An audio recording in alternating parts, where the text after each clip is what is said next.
바울은 에베소 교인들에게 너희는 전에 어둠이더니 이제는 주 안에서 빛이니라 라고 고백하고 있습니다. 우리는 이제 빛의 자녀입니다. 전에는 무엇이었다고요? 어둠이었는데 이제는 빛의 자녀라는 것입니다. 여러분, 빛의 자녀다. 그러면 빛의 자녀다. 빛의 자녀이면 아빠는 누구십니까? 빛 그 자체 되시겠죠. 빛 그 자체 되시는 분은 바로 우리 하나님 아버지를 뜻하는 것입니다. 하나님이십니다. 우리는 하나님의 자녀이고 빛의 자녀인 것입니다. 이제는. 그런데 그 하나님은 어떤 분인가? 하나님은 바로 사랑이십니다. 하나님의 독생자 예수 그리스도께서 우리를 사랑하시사 우리를 위하여 자기 자신을 버리사 향기로운 제물과 희생 제물로 하나님께 드리셨습니다. 1절 2절 함께 읽어보겠습니다. 1절 2절입니다. 시작. 그러므로 사랑받는 자녀같이 너희는 하나님을 본받는 자가 되고 그리스도께서 너희를 사랑하신 것 같이 너희도 사랑 가운데서 행하라. 그는 우리를 위하여 자신을 버리사 향기로운 제물과 희생 제물로 하나님께 드리셨느니라. 아멘. 그 바로 예수님이 자신을 버리사 우리를 위하여 자신을 버리사 십자가에서 자신을 버리사 향기로운 제물과 희생 제물이 되셨습니다. 그리고 자기 자신을 하나님께 드리셨습니다. 우리는 그 사랑으로 말미암아 죄와 사망과 지옥과 어둠과 저주에서 해방된 바로 빛의 자녀입니다. 그러므로 1절에서 이렇게 얘기합니다. 우리는 사랑을 받는 자녀같이 하나님의 자녀 된 것 같이 하나님을 본받는 자가 되라 라고 하는 것입니다. 고로 빛의 자녀들인 우리는 하나님을 본받는 자가 되어야 할 것입니다. 그런데 여러분, 하나님을 본받기 위해서는 먼저 우리가 하나님의 사랑을 누려야 하는 것입니다. 사랑도 받아본 사람이 할 수 있습니다. 그래서 오늘 찬양을 고백할 때 가장 처음에 찬양과 두 번째 찬양 뭔지 기억하십니까? 사랑합니다 나의 예수님 사랑합니다 아주 많이요. 첫 번째 찬양이고 두 번째 찬양 뭐죠? 갈릴리 호숫가에서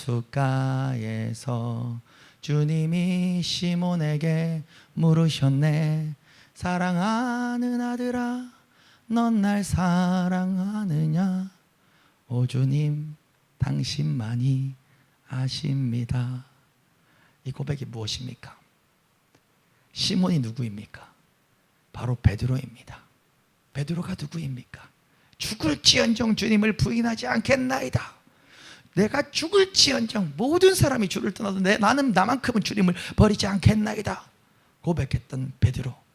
그런데 참 비참하게도 닭 울기 전에 3번이나 예수님이 보는 그 앞에서 내가 저 사람을 모른다고, 내가 저 사람과 상관이 없다고, 내가 저주하면서까지 내가 저 사람을 모른다라고 부인했던 그 베드로.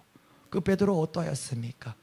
완전한 실패자, 완전한 패배자, 3년간 인생을 걸었던 예수 그리스도를 자기 스스로 밟아 버려버린 그 베드로.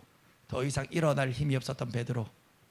옛날에 변화되기 전에 사용했던 그물을 다시 집어들고 한 3년간 쓰지 않아서 구멍이 뻥뻥뻥 뚫린 그 그물을 다시 기우면서 어떤 생각을 했겠습니까? 송충이는 솔잎만 먹고 살아야지. 나 같은 놈이 뭐 예수의 제자가 된다고. 그래도 스펙이 사도 바울 정도는 되는 사람이 제자를 해야지. 나 같은 인간, 나같이 연약하고 나같이 잘 쓰러지고 나같이 죄 많은 인간이 무슨 예수가 제자가 된다고 내가 잠깐 미쳐서 꿈을 꿔꾸려. 나는 어부가 맞아 하면서 그물을 기울 때 그 베드로의 비참함을 여러분 한번 생각해 보셨습니까? 베드로는 그물을 기워 다시 갈릴리 호숫가에서 그물을 던지고 있었습니다. 2번 다시 쓰임받지 못했을 것 같았던 그 베드로를 향해 예수님은 부활하시자마자 그 베드로를 향해 저벅저벅 찾아오시는 것입니다. 많은 건 묻지 않으십니다. 왜 나를 버렸니? 책망하지도. 네가 3년 동안 그렇게 훈련받았는데 이것밖에 안 돼? 그런 말도 하지 않으셨습니다. 예수님은 하나만을 물으셨습니다. 네가 나를 사랑하느냐? 네가 나를 사랑하느냐? 네가 나를 사랑하느냐? 그때 베드로가 우리가 오늘 예배 시작할 때 고백했던 두 번째 이 찬양, 오 주님 당신만이 아십니다. 나 약해서 쓰러져도, 나 약해서 좌절해도, 나 약해서 또 죄를 지었어도, 그래도 내가 거짓말하지 아니하고 주님 앞에 확실한 것은 내 주님 사랑하는 줄 주님은 다 아시지 않습니까? 나도 이러고 싶지 않은데, 나도 진짜 멋진 제자 되고 싶은데 나는 인간이군요. 그래도 딴 건 내가 다 거짓말이었고 좌절이었어도 내 거짓말 아닌 거 하나 있습니다. 내 주님 사랑하는 것. 그때 예수님 다시 사명 주셨습니다. 이 녀석이 이번에는 성공할까 실패할까 재지 아니하시고 다시 사명 주셨습니다. 그것이 바로 하나님의 사랑입니다. 여러분들이 100번을 쓰러지고 200번을 쓰러지고 또 좌절하고 또 시험에 들다 할지라도 우리 하나님은 여러분 놓지 않으십니다. 어떻게 해요? 예수를 죽이기까지 여러분들을 사랑하시고 저를 사랑하시는 것입니다. 그 사랑을 깨닫길 소원합니다. 그 사랑을 맛보길 소원합니다. 그 사랑을 경험한 자는 그 사랑을 나눌 수 있는 것입니다.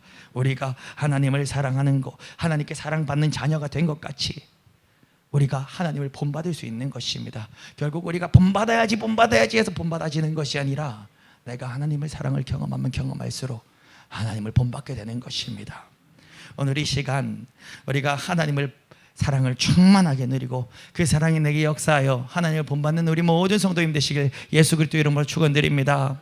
그렇다면 하나님의 본받는 자들, 하나님의 사랑을 받은 자들, 그들이 바로 빛의 자녀들인데 그 빛의 자녀들은 어떻게 살아야 할까요? 그걸 오늘 본문에서 첫 번째, 두 번째, 세 번째로 살펴보도록 하겠습니다. 첫 번째, 빛의 자녀들처럼 우리는 행해야 하는 것입니다. 어떻게 빛의 자녀로 살아낼 수 있을까? 빛의 자녀들처럼 행해야 되는 것입니다. 우리는 예수 그리스도의 사랑에 깊은 뿌리를 내리고 그 다음에 빛의 자녀들처럼 행해야 되는 것입니다. 빛의 열매는 모든 착함과 의로움과 진실함에 있습니다.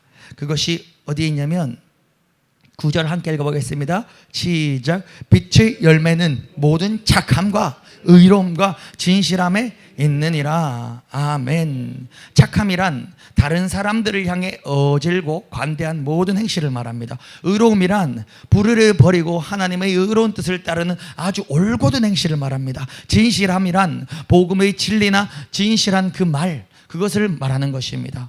우리는 이 착함과 의로움과 진실함의 열매를 맺어야 하는 것입니다. 빛의 자녀가 된 성도들은 그냥 누구는 열매를 맺고 못 맺고가 아니라 빛의 자녀가 된 성도들은 이렇게 착함과 의로움과 진실함이라는 열매를 맺으면서 이 땅에서 빛과 소금으로 살아내고 나타내야 되는 것입니다. 모든 선함과 의로움과 진실함은 구원받은 성도들이 반드시 맺어야 하고 맺어지는 열매인 것입니다.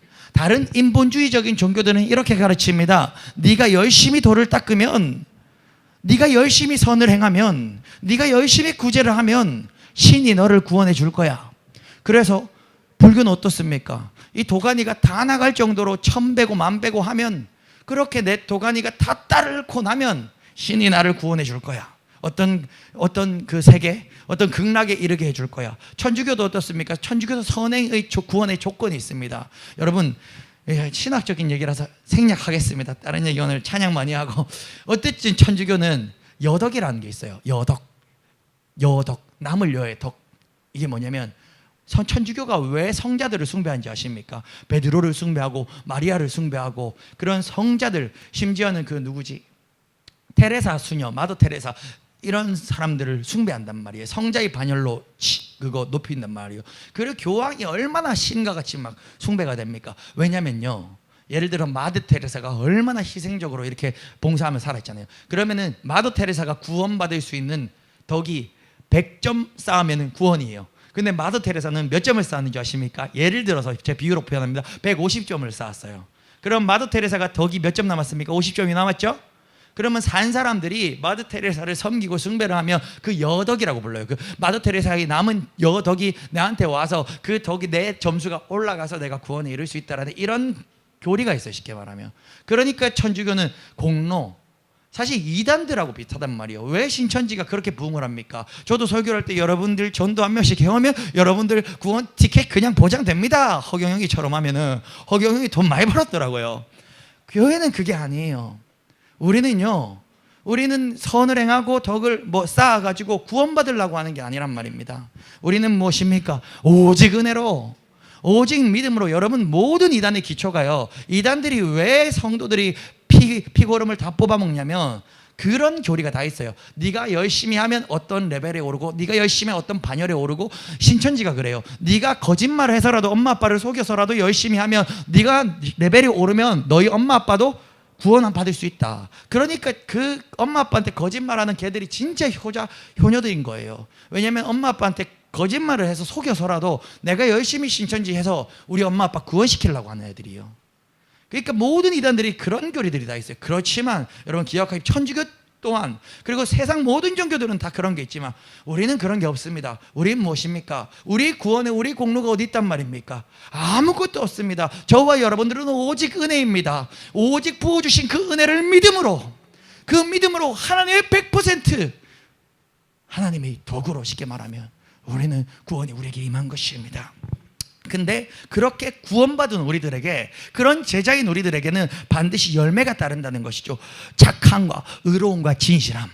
그래서 세상의 종교든 다른 종교들은 자기가 구원받기 위해서 저기 길에 가시는 그 파지 줍는 할머니의 역할을 밀어드리지만, 우리 그리스도인들은 구원받은 이 감격이 너무 감격스러워서, 내가 지옥과 마땅한 내 이 인생을 구원해 주신 하나님이 너무 고마워서, 내가 그 은혜 갚을 길이 없어서 내가 그 눈에 보이는 사람들을 돕고 사는 거예요. 그리고 그렇게 주님 따라가고 싶어서, 주님 닮아가고 싶어 살다 보면 이 열매들이 자동적으로 맺어지니 나중에는 그런 어려운 사람들, 불쌍한 사람 보면 못 지나치는 거예요. 우리는 그것이 바로 우리 크리스찬들의 선행의 근거고 원동력이고 원리인 것입니다. 여러분, 누군가가 여러분을 도와줄 때 자기가 무언가를 취득하기 위해 도와주는 사람이 있고, 누군가가 여러분을 도와줄 때 예수께 받은 은혜가 너무 커서 그 감격으로 은혜를 나눠서 우리를 도와주는 사람이 있고, 누가 더 고맙겠습니까?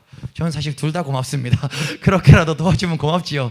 그렇지만 우리는 반드시 기억해야 할 것은, 우린 열매고, 열매로 선함과 의로움과 거룩함과 진실함들이 맺어진다는 사실을 기억하시기를 예수 그리스도 이름으로 축원드립니다.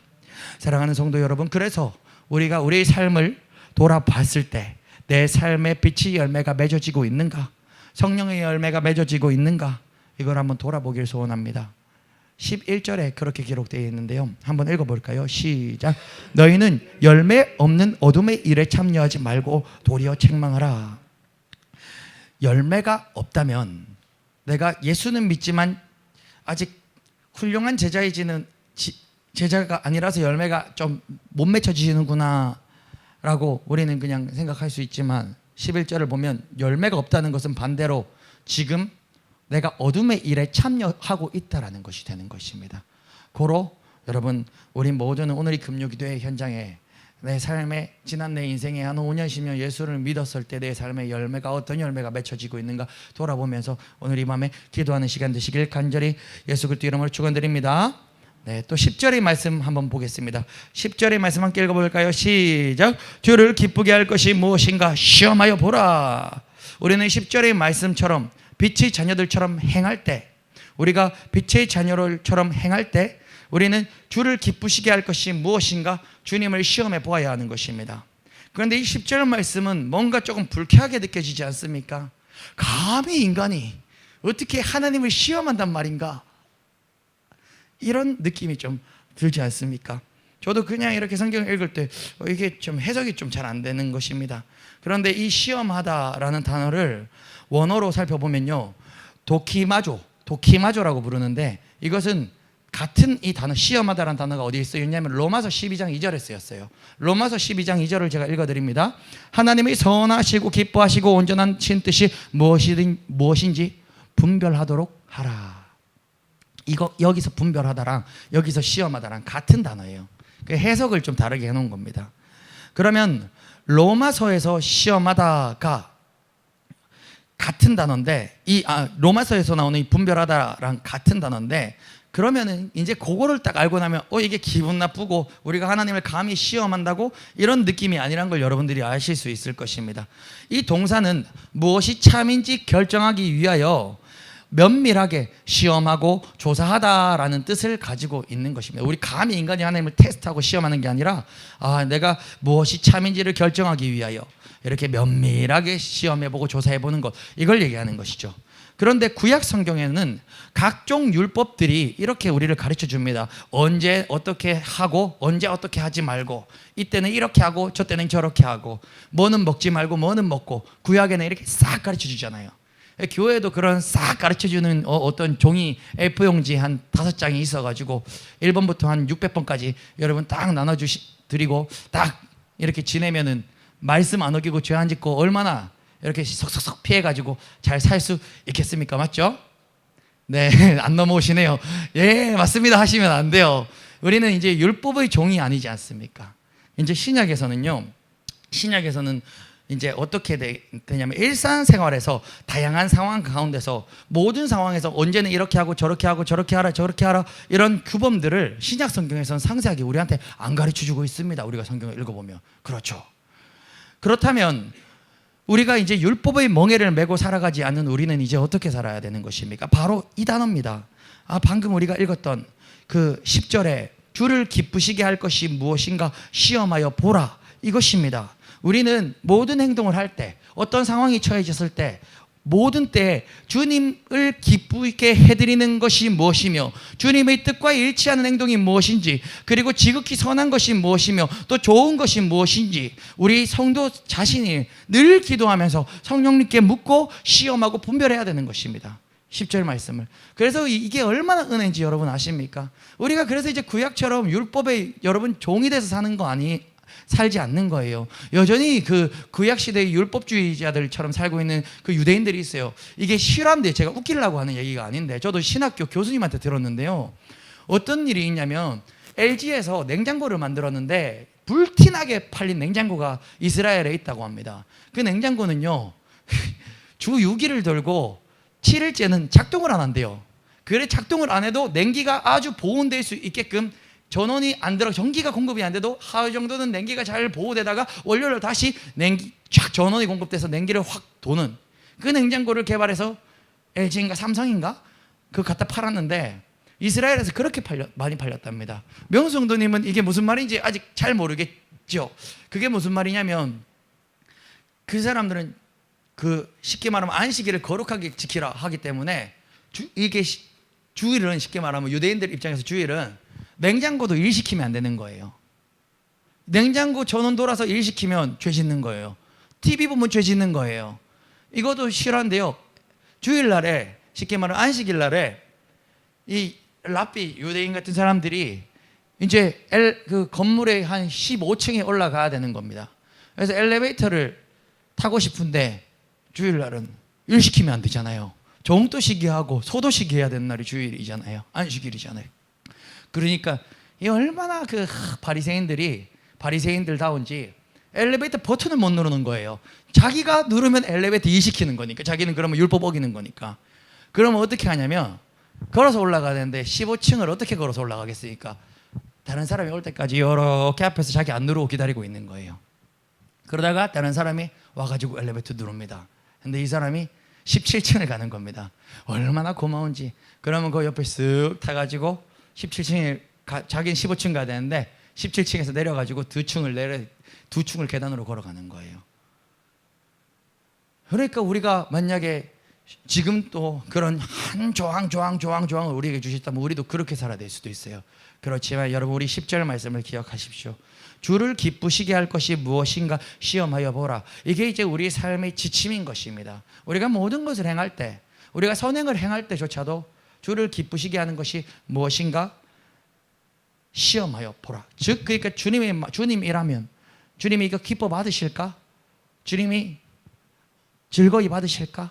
늘 그 기준으로 우리가 판단하고 생각하는 겁니다. 그래서 우리가 늘 여기서 주의사항이 있습니다. 그렇기 때문에 우리는 늘 성령 충만해야 되는 것입니다. 내가 성령 충만하지 못할 때는 자꾸 사기쳐요. 내가 내 자신한테 합리적인 사고로 그래 내가 기쁘시면 주님도 기쁘실 거야.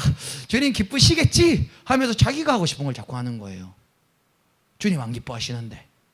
그러니 우리가 늘 성령 충만해야 되는 것입니다. 내가 깨어서 성령의 음성이 깨어서 듣고 주님이 기뻐하시는 길을 늘 가할 수 있도록 늘 깨어서 나아가야 되는 것입니다. 그리하면 우리가 이 기준에 의해서 살아갈 수 있는 것입니다.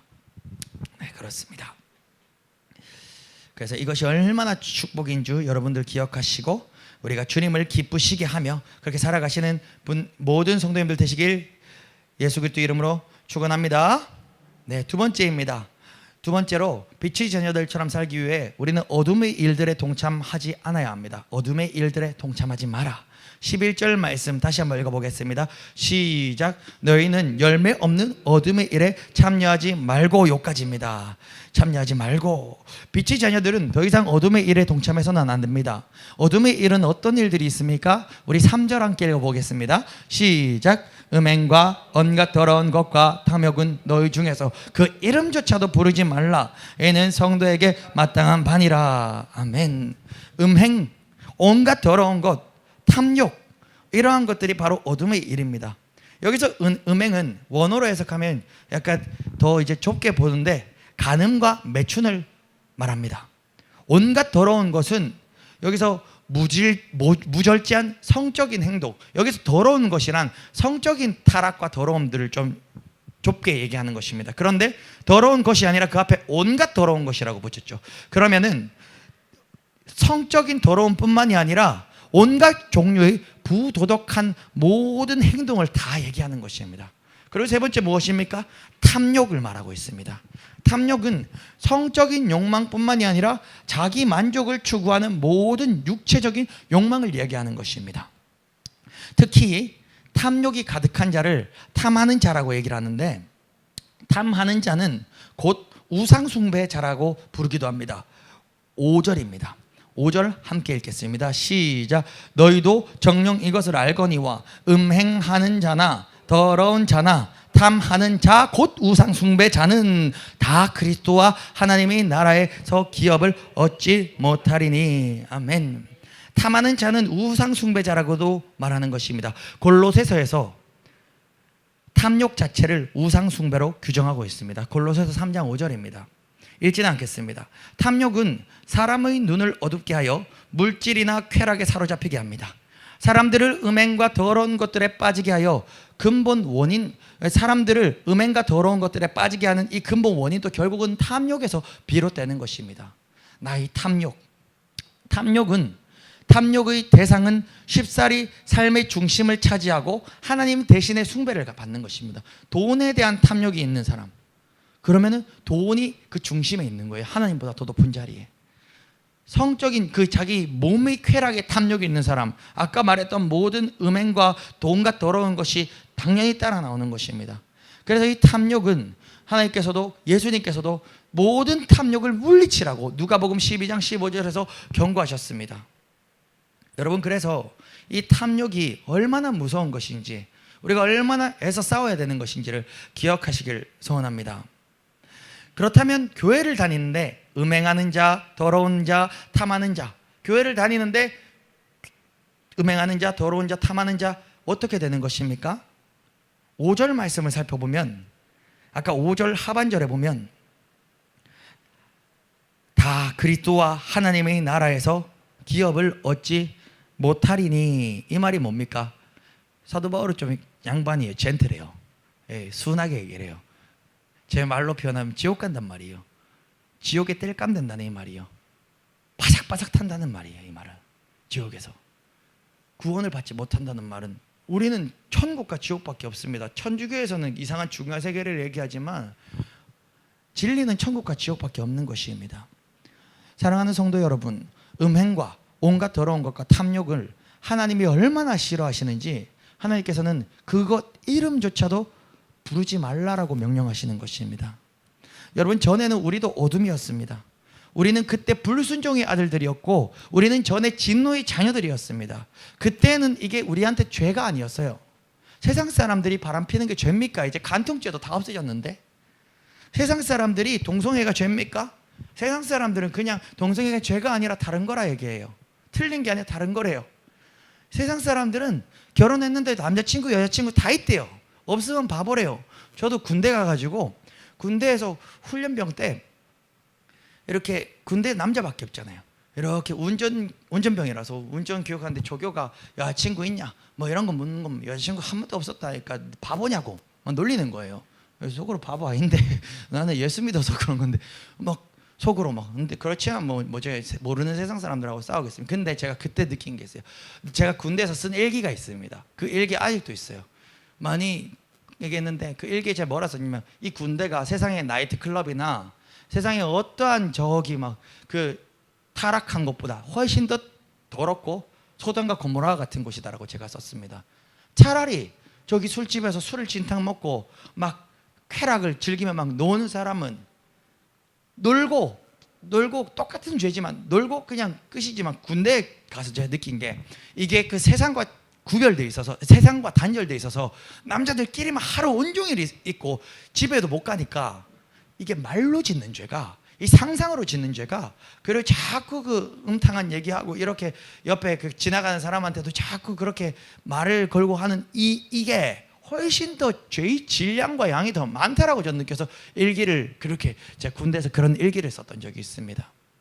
여러분 그런데 그것들이 제가 그때 느낀 게 제가 너무 놀랐어요.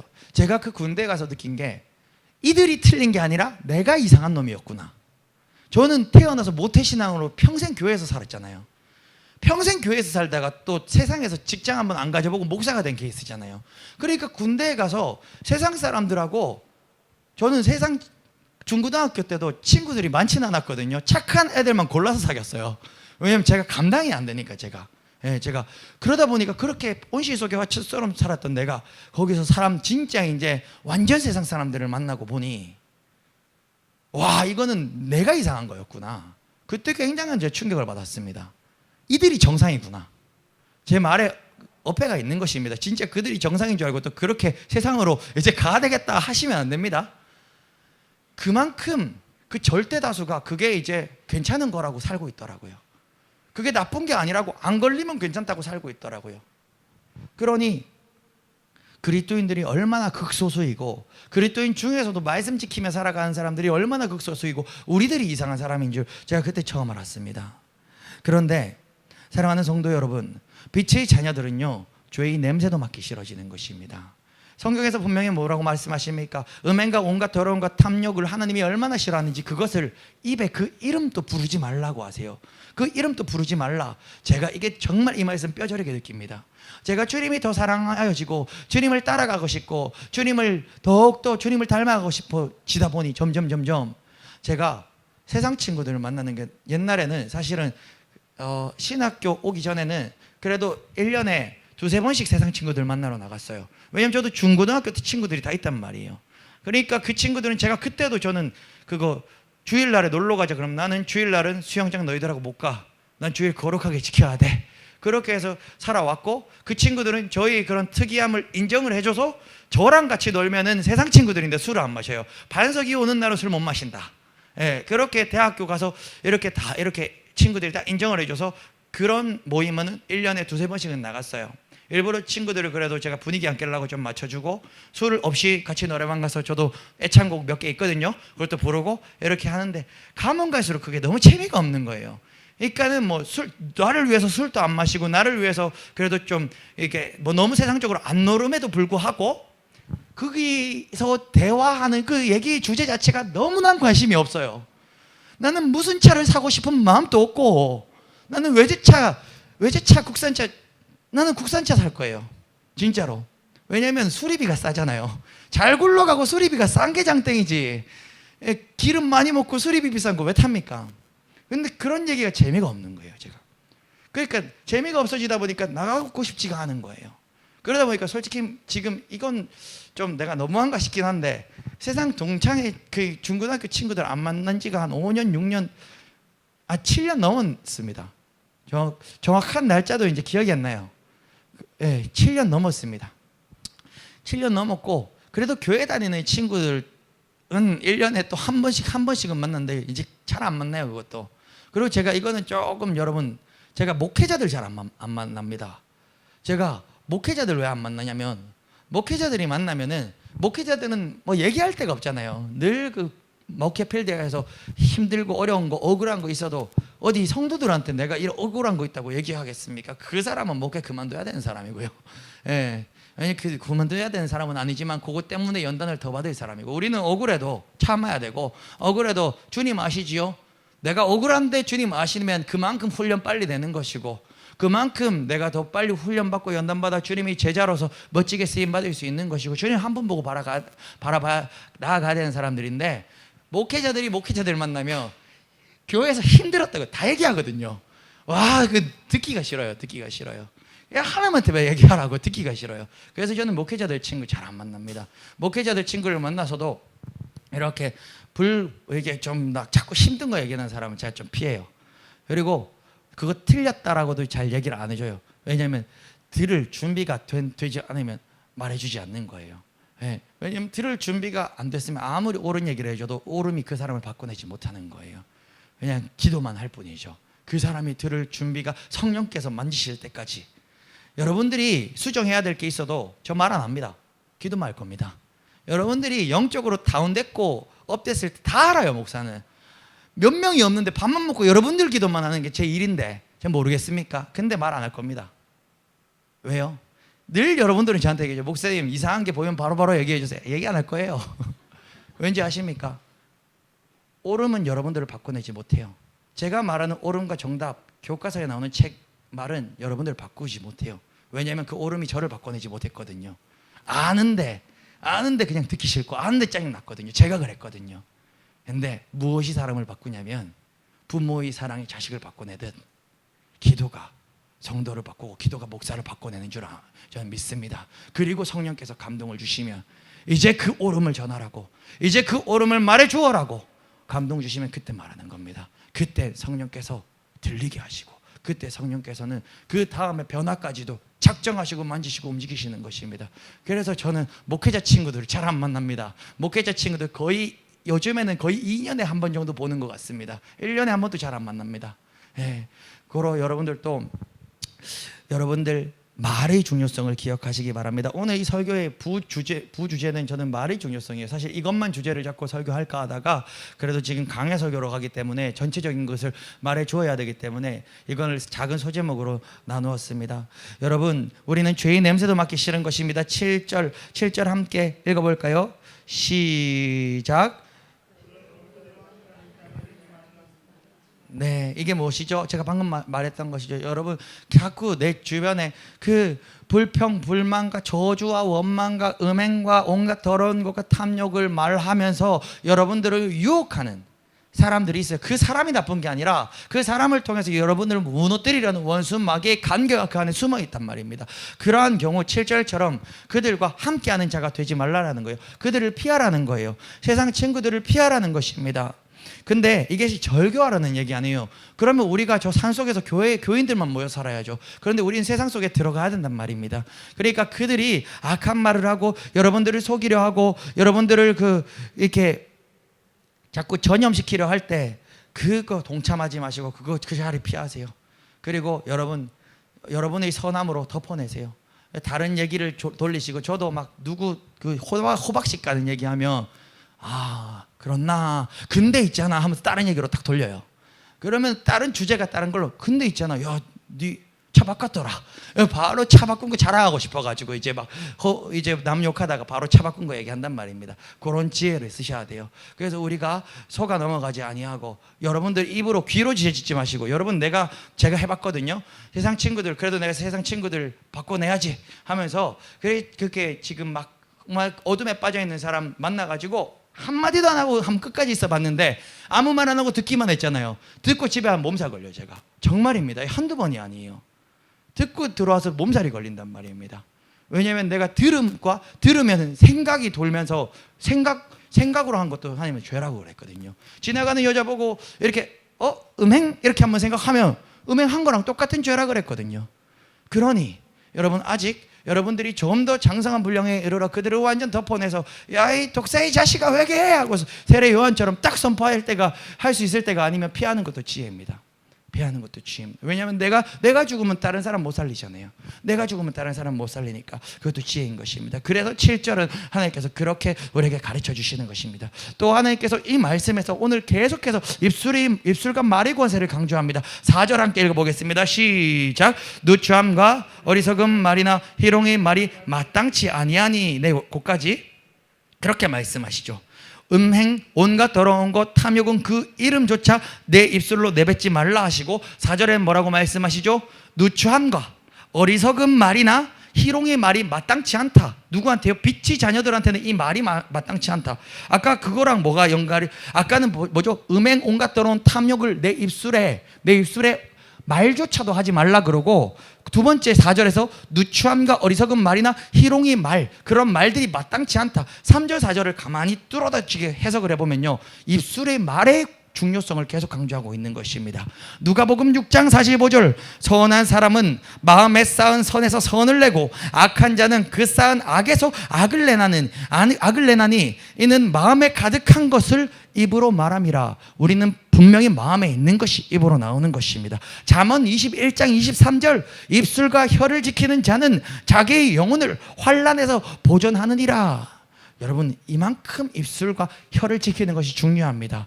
오늘 본문 3절 4절에서도 결국은 해석해보면 결국 말이에요. 선한 사람, 누추함과 어리석은 말 마땅치 않다. 그 다음에 희롱의 말이 마땅치 않다 하죠. 저는 이 희롱의 말을 원어로 찾아봤는데 이게 저한테 굉장히 와닿더라고요. 저도 헛소리 많이 해요. 정말 제가 집에서는 헛소리를 많이 합니다. 일부러 제 어머니가 농담을 잘 안 하는 스타일이라서 어머니를 놀리는 건 너무 재밌어요. 그래서 일부러 그 헛소리를 하면서 어머니를 놀립니다. 그럼 막 안달이 나거든요. 막 그게 재밌어서 자꾸 헛소리를 하는 거예요. 이게 예를 들어서 이거 진짜 어머니 놀리려고 장난으로 얘기한 건데, 제가 부강교회 또 설교 때 얘기를 했어요.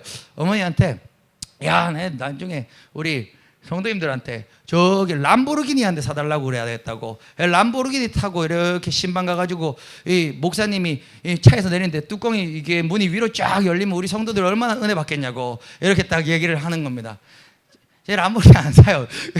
농담으로 어머니 놀리고 싶어가지고. 그러면 어머니가 안달이 나는 거예요. 큰일 났다. 우리 아들이 이거 사건 됐다. 큰일 났다. 등짝을 막 때리거든요. 그게 재밌어가지고 제가 그게 놀리는 겁니다. 그러니까는, 근데 이 말씀을 보면요, 누추함과 어리석은 말이나 희롱의 말도 하지 말라 그러는데, 희롱의 말이 뭐냐면요, 원어를 보면 심한 농담이에요. 심한 농담. 제가 이 말씀을 보면서, 제가 오늘 말씀을 준비하면서 또 제 스스로를, 맞다, 내가 이제 그래도 진짜 목사인데 내가 좀 이 농담도 좀 절제를 해야 되겠다. 아무리 우리가 가족들이니까 서로 내 본질이 어떻고 내가 어떤 마음으로 목회한지를 아니까 일부러 놀리려고 그렇게 하는 거지만, 농담인 것 뻔히 알지만, 그래도 이 농담도 계속 내가 농담으로, 우리가 그런 말 많이 하죠. 좀 나쁜 말 해놓고 농담이야. 또 뭐 약간 반 거짓말 같은 거 해놓고 그 농담이야, 이렇게 우리가 얼마나 얼버무리면서 많이 넘어갑니까? 근데 하나님께서는 그것도 안 기뻐하신다라고 여기 성경에서 말씀하시는 것입니다. 제가 이 말씀을 저한테 적용을 해야 돼요. 제가 이렇게 심한 농담, 이렇게 말이 또 씨가 된다고, 그런 농담을 절제해야 되겠구나 라고 이 말씀을 통해서 깨닫게 되었습니다. 근데 오늘 이 말씀에 보면 이 말의 중요성에 대해서 굉장히 계속해서 강조하고 있는 것입니다. 에베소서 4장 29절, 우리가 지난주 설교입니다. 지난주 금요기도에 들었던 설교 중에서도, 무릇 더러운 말은 너희 입 밖에도 내지 말고 오직 덕을 세우는 데 소용되는 대로 선한 말을 하여 듣는 자에게 은혜를 끼치게 하기를 예수 그리스도의 이름으로 축원한다라고 하지 않았습니까? 우리가 우리 입 밖에 이제 더러운 말을 내지 말고, 더러운 말의 생각조차도 우리 하지 말고, 사람 살리는 말, 사람 세우는 데 소용되는 말만 우리 입 밖에 나오기를 예수 그리스도 이름으로 축원드립니다. 지금 우리가 교회 공사하고 있습니다. 그런데 그 빛내리 교회인지 생명나래 교회인지 어떤 백천동에 어떤 교회가 하나 있는데, 그 교회 장로님이 계세요. 안 장로님이라고 계십니다. 그 장로님이 정말 열심히 며칠을 지금 공사를 같이 해주고 계세요. 그 장로님이 은퇴를 하셨는데, 자기 이제 평생에 이제 주님이 일하다가 저 천국 가고 싶다고 그냥 아무것도 안 바라시고 저희 교회 공사를, 아침에 이때까지 장로님이 저보다 먼저 그 공사 현장에 도착한 적이, 제가 먼저 도착한 적이 한 번밖에 없어요. 늘 장로님이 먼저 1시간 30분 일찍 도착하셔서 먼저 일하고 계시고, 그렇다고 제가 뭐 자다가 늦게 간 건 아니고요. 저희 새벽 기도하고 기도하다가 넘어가면 장로님 와 계신 거예요. 예. 그러면 거기서 장로님이 저녁에 막 5시까지 진짜 밥 먹고 20분도 안 쉬고 같이 계속 공사를 하세요. 사실 저는 공사할 기술이 없죠. 장로님이 뭐 자르면 잡아주고 장로님이 다 하시는 거예요. 근데 제가 그 장로님한테 진짜 반한 부분이 뭔지 아십니까? 말 한마디를 안 해요. 말 한마디를 안 하면서 아침부터 밤까지 묵묵하게 일을 하시는데, 그게 은혜가 그렇게 되더라고요. 와, 장로님 힘드실 텐데. 왜냐하면 제가 진짜 힘들었거든요. 제가 한 3시만 되면 몸에 진이 쭉 빠져요. 그럼 장로님이 연세가 70, 저는 30대 중반, 장로님 70, 훨씬 힘들 텐데 불평불만 한마디 안 하시고, 자기 교회 일도 아니고 남의 교회 일이잖아요.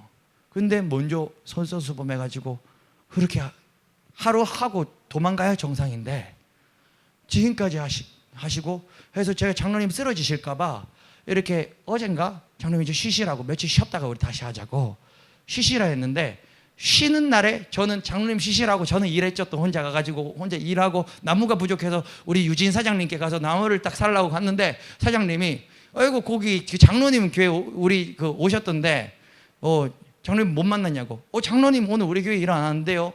이렇게 해가지고 아버지께 여쭤보니까 장로님이 또 본인 교회에서 어디 뭐 수리할 게 있어 그 교회에서 일하고 있더라고요.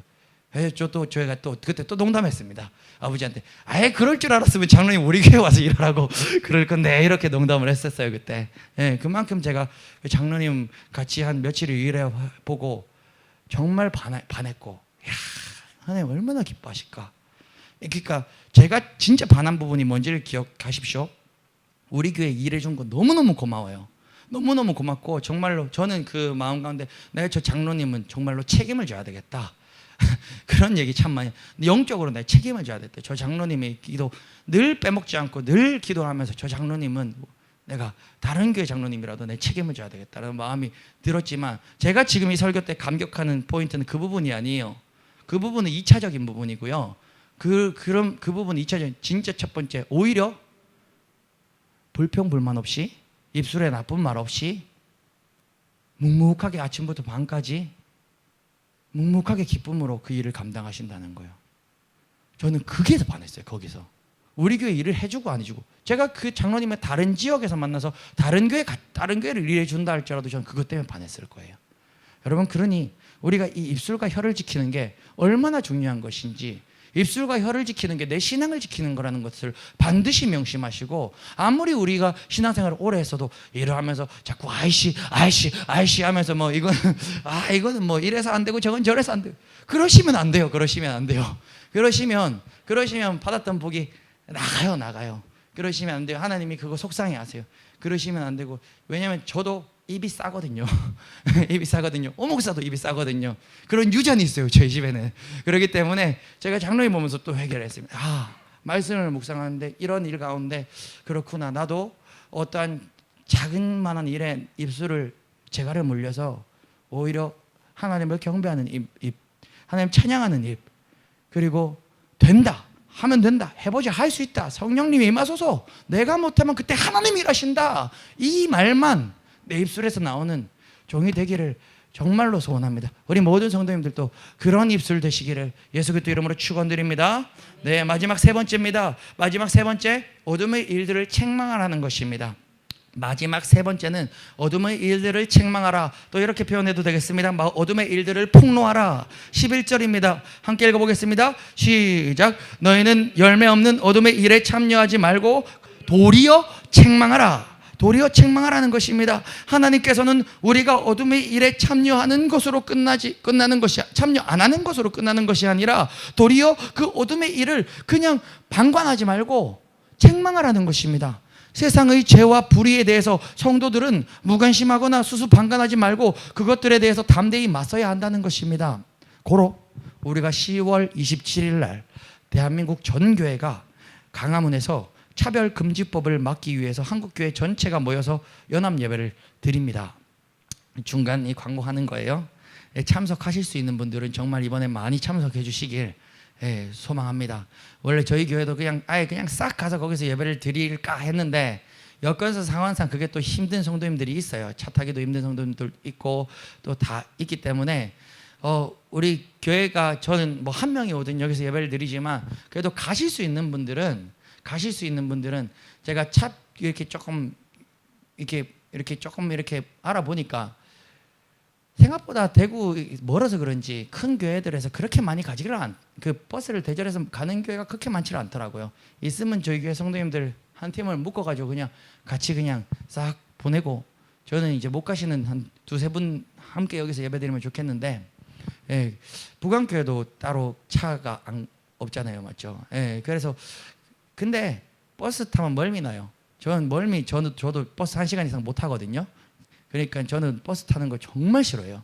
그래서 그 지하철 타고 거기 대구역 가가지고 그 KTX 타고 가셔가지고 이렇게 예배드리고 다시 이렇게 KTX 타고 오시면 이렇게 되겠습니다. 예, 그 동신교에서는 버스가 가는 것 같은데 예, 거긴 아는 사람이 없어가지고 하여튼 상황이 그런데 이번에는 이 강화문에서 사랑의 교회나 뭐 저쪽에 어디냐 소년보 목사님이 세계로 교회나 제가 또 굉장히 존경하는 그 일산의 제자강성교회 박한수 목사님이나 그냥 한국 교회 그 모든 합동, 통합, 백석, 순복음 모든 교계의 어른격되는 교회들이 다 참석해서 이번에 차별금지법 위해서 연합 집회를 드리는 거라서 100만 성도가 모이기를 작정하고 예배를 준비하고 있다고 합니다. 그래서 우리가 기회가 될 때 세상의 죄와 불의에 대해서 무관심하거나 방관하지 말고 그것 우리 그리스도인들은 때로는 담대히 그 죄를 죄라고 지적할 수 있고 맞서 싸워야 될 때 싸워야 되기 때문에 여력이 되시는 분들은 이렇게 가서 예배드리시기를 너무너무 권면합니다. 그런데 예수님은 형제가 죄를 범하면 찾아가서 권고하라고 마태복음에서 말씀하셨습니다. 형제나 이웃의 죄를 드러내고 바로잡으려면 말로 죄를 지적하고 책망하는 것도 필요하다는 것입니다. 이것은 믿지 않는 불신자들한테도 해당이 되는 것입니다. 그러나 여러분 기억하십시오. 제가 아까 잠깐 얘기했어요. 제가 옳음으로 그 사람을 바꿀 수 없더라라는 것을 얘기했습니다. 그래서 우리가 죄를 지적하고 저게 죄라고 얘기할 때 반드시 기억해야 되는 것은 그들이 더러운 행실을 지적하고 드러내는 그 일을 할 때 우리는 도덕적인 우월감에서가 아니라 겸손과 자비로운 마음으로 해야 되는 것입니다. 그리스도인들이 악하고 부끄러운 일에 동참하기를 거부하고 적극적으로 빛의 열매를 맺는 삶을 살아낼 때 우리는 세상 사람들이 악한 행식을 지적하고 폭로하는 일에 그 일을 할 때 설득력을 얻을 수 있는 것입니다. 그 쉽게 말하면 우리가 더 큰 관점으로 바라볼 때 한국교회가 지금 강화문에서 이거 죄라고 선포하기 위해서 다 모이지만 만약에 우리 한국교회가 이 세상의 본이 되지 못하고 한국교회가 막 자꾸 나쁜 이슈로 세상 가운데 목사들이 범죄함으로 그렇게 해놓고 야 차별금지법 죄라 그러면 세상 사람 뭐라 그런지 아십니까? 아이고 지나 잘하지 그러는 것이에요. 그래서 우리가 강화문에서 모여서 함께 예배를 하고 할 때 더 깨끗하게 해야 되고 더 그래도 질서를 지켜야 되고 더 멋있는 방법으로 시위를 해야 되고 꼭 세상의 그 전교도조들이 시위하는 것처럼 그런 방법으로 뭐 하면 안 된다는 거예요. 뭐 당연히 그렇게 안 하지만 부탄가스에 불 붙여가지고 빙빙빙 굴리면서 차별금지법 반대하면 누가 그거 들어주겠냔 말이죠. 그럼 내가 강화문에서 그렇게 시위를 하면서도 내가 도덕적인 결함들이 그렇게 세상에서 많이 막 노출되고 드러나고 내가 타격받는다면 누가 그 내 얘기를 듣고 야, 저 사람 얘기 듣고 이게 죄구나 하겠냔 말이죠. 그래서 우리가 이 지점을 우리 삶의 작은 지점에서 우리가 우리 형제들의 죄를 지적할 때도 기억해야 되는 것입니다. 여러분 어둠의 특성이 무엇인 줄 아십니까? 어둠은 죄의 추한 특성을 감춥니다. 그러나 빛은 어둠이 감추었던 것들을 밝히 드러내는 특성을 지니고 있습니다.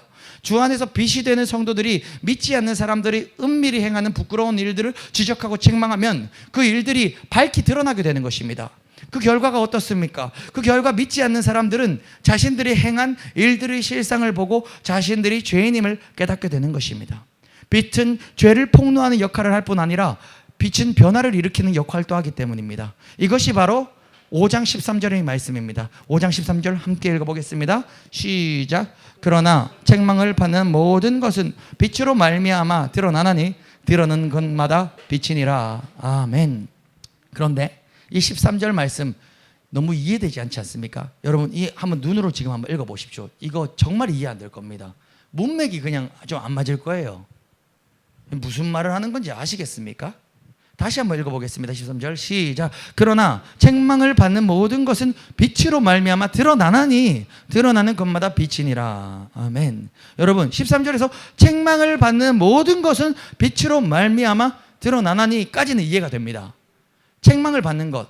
그러니까 우리가 세상의 어떤 사람들이 어둠을 보고 우리가 책망을 딱 합니다. 그러면은 그 말이 이해되죠? 책망을 받는 모든 것은 뭐 때문에? 어둠이었는데 빛이 있으니까 빛으로 말미암아 드러나나니 드러난다. 이까지는 이해가 된단 말입니다. 그 다음 문장이 이해가 안 돼요. 드러나는 것마다 빛이니라. 분명히 죄를 지적하고 빛으로 비추어서 드러났는데 드러나는 것이 빛이라니요? 너무 이해가 되지 않는 것입니다. 빛이 비춰서 이 본문을 해석해 드리겠습니다. 이 본문을 해석하면 빛으로 폭로되고 드러나는 것은 모든 것들이 또한 빛이 되어진다라는 것이에요. 이게 아직도 잘 이해가 되지 않을 것인데 들으시면은 됩니다.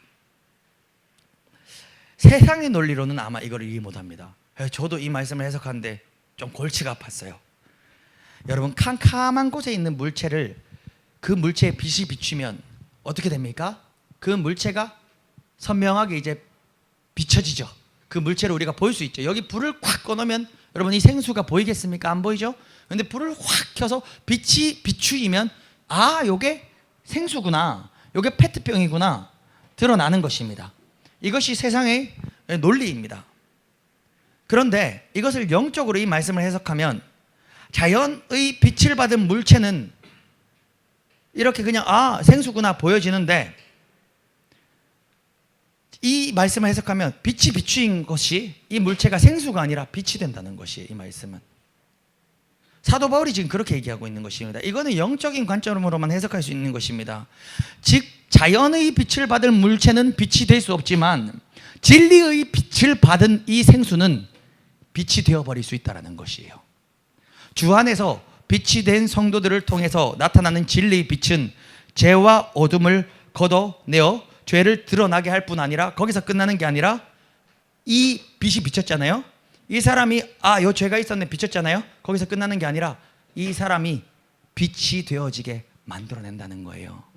이 사람을 살려낸다는 거예요. 그 말씀이 이 13절 말씀이에요.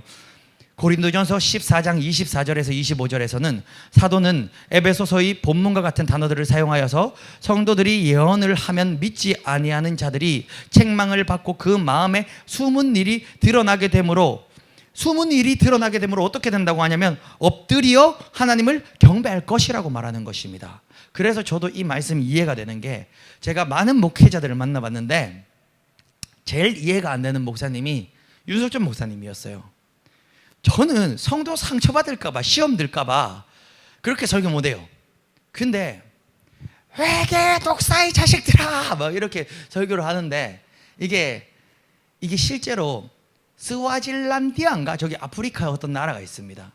그 아프리카의 나라의 목사님이 초청을 받아서 그 집회 부흥회를 하러 그 나라에 갔어요. 근데 그 나라는 국왕이 있는 나라예요. 국왕이 아직 통치를 하는 나라고 대통령이 국왕이 통치하고 국왕은 아내가 굉장히 많았습니다. 그런데 그 목사님이 그 국왕의 초청을 받아서 귀빈의 자격으로 그 국왕의 초청을 받아서 그 나라에서 그 왕실에서 설교를 하는데 국왕한테 일부 다처제 죄라고 일부 다처제 회개하라고 당신은 이미 결혼을 했으니까 이혼하는 것도 죄니까 이혼은 할 수 없지만 당신이 자식 때부터는 일부 다처제 하지 말라고 하나님이 미워하시는 죄라고. 근데 국왕이 아멘 아멘 하면서 그 사람들이 땅을 치고 통곡하면서 울면서 회개하는 그것들을 봤어요.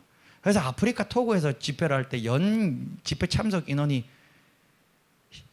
30-40만은 넘었을 겁니다. 그 집회 한 열흘간 이렇게 집회했을 때 참석한 주변의 수십국에서 가까운 아프리카국에서 며칠을 걸쳐 열흘에 걸쳐서 막 집회에 찬석이 오는데 그냥 뭐 1, 2만 정도가 아니라 수십만 명이 50만 명 뭐 이런 식으로 예배를 다 참석하고 그 은혜를 받은 그 주변국에 국왕이 초청을 해서 설교를 하는데 저라면 어떻게 그렇게 설교하겠습니까? 그래도 국왕인데 근데 그걸 보니까 그렇게 해야 되는구나 그렇게 해야 되는구나 믿습니다. 그렇게 또 될 줄 믿습니다. 그런데 죄를 죄라고 지적하고 비추일 때 그 사람이 시험에 드는 게 아니라 성령의 일하시니 윤석열 목사님 아무것도 아니에요. 별거 없어요. 제가 있어 봤는데 별거 없어요. 그 말이 뭐냐면 윤석열만을 낮추는 게 아닙니다. 성령 하나님의 위대하심을 전 높이고 싶은 것입니다. 그 목사님이 대단해서 그 목사님 또 자기 몸도 아파가지고 지금 골골골골거리고 있는데 목사님 사랑합니다. 근데 목사님을 비하하는 게 아니라 진짜 존경합니다. 근데 목사님 인간 목사님 높일 필요 없어요. 저 또한 저는 그냥 잘 나중에 사라져 버리는 게 하나님 영광. 남을 이름은 성령밖에 없는 것입니다. 누구든 성령이 있으시면요 길거리 가는 강아지도 멍멍 짖는데 막 성령 충만해서 사람들 100명 1000명 뒤집어지는 것입니다. 그러니 성령 하나님은 하신다는 것입니다. 우리가 어떤 누군가에게 죄를 지적할 때 정말 기도함으로 그 사람을 사랑함으로 품으시고 그리고 정말 감동 주실 때 우리가 그 죄를 지적한다며 오름으로 그 사람을 바꿔내는 게 아니라 성령께서 일하시고 붙잡아 주실 것입니다. 저는 그것을 믿습니다. 그래서 여러분 우리가 때로는 그 어둠의 일들을 책망해라. 이것이 주님이 오늘 우리에게 주신 말씀입니다. 말씀 정리하겠습니다. 3가지 놔두겠습니다. 첫째, 빛의 자녀들 어떻게 해야 된다고요? 빛의 자녀들처럼 우리 모두가 행하시기를 소원합니다. 두 번째, 우리는 빛의 자녀가 되었으니 더 이상은 어둠의 일에 동참하지 않으시기를 소원합니다. 마지막 3번째, 동참하지 않는 것을 뛰어넘어 우리가 그 어둠의 일들을 책망하시기를 소망합니다.